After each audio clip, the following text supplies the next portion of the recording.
American news channel CNN has released what it claims is an exclusive report said to prove WikiLeaks founder Julian Assange conspired with Russia and RT to meddle in the 2016 US presidential election. Well, among the evidence cited is a previously discredited accusation that we published new batches of emails before WikiLeaks officially released them, implying collusion then on our part. Ilya Petrenko further debunks the CNN article. So CNN's been proudly touting its latest big exclusive on air and online.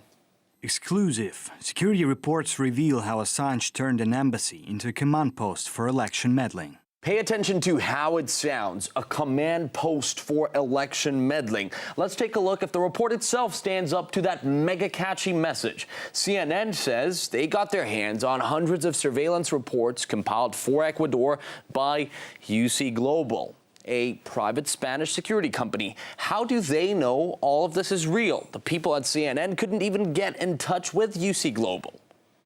UC Global did not respond to multiple requests for comment. Well, an Ecuadorian official, and a named one who would have thought otherwise, said so. Okay, what's the evidence against Julian Assange in a nutshell?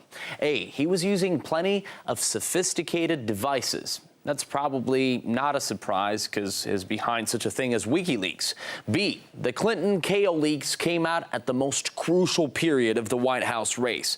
Well, we've known that for a while. And C, the whistleblower received a lot of guests, including someone he'd known for a while, a hacker who'd appeared on Assange's own show.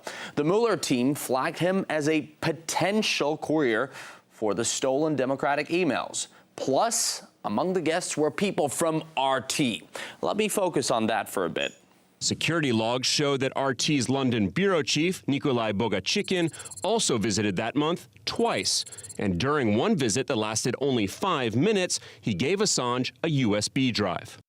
I'll have to tell you that no security logs are needed to learn that. The management at our channel never tried to hide the fact they came over to see someone who was doing a TV show with us. I've mentioned it. Julian Assange had a show on RT, and we interviewed him many times. Dear CIA, I have a lot more to tell you. Not only my deputy visited Assange in the embassy, I did myself, and posted pictures on Twitter. Need a link? We simply brought everything over for him. Cassettes, hard disks, flash drives, papers, technical equipment, suites, and other things. For your information, RT hosted a show with Assange. It's hard to host a show without equipment, you know. It was an awesome show. Can you Google it yourself? Apparently, CNN had to add more weight to the RT part of the story, so they dug up an old, rusty fake.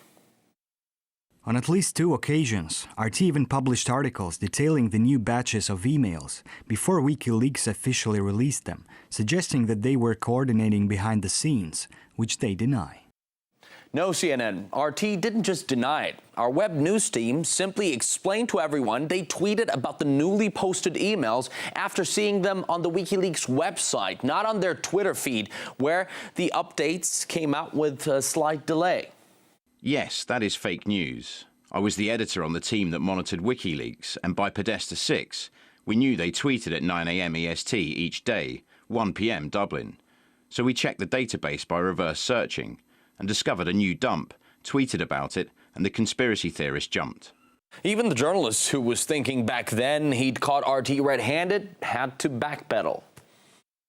Earlier today, RT tweeted and popped a story on fresh WikiLeaks Podesta emails dump before WikiLeaks posted them to the site and tweeted a link.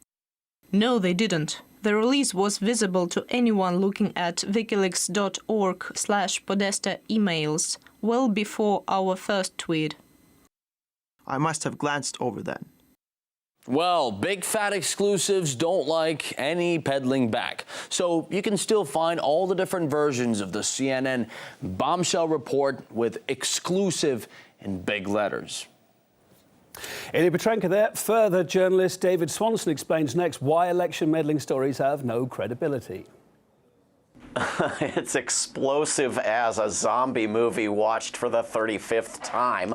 There's nothing in the way of evidence presented, and it's the usual spin that we've gotten so used to we don't even notice it. I mean, whoever played a role in informing the U.S. public that one of its big political parties was rigging its presidential primaries did the U.S. public a favor, did a pro-democratic, small d, action.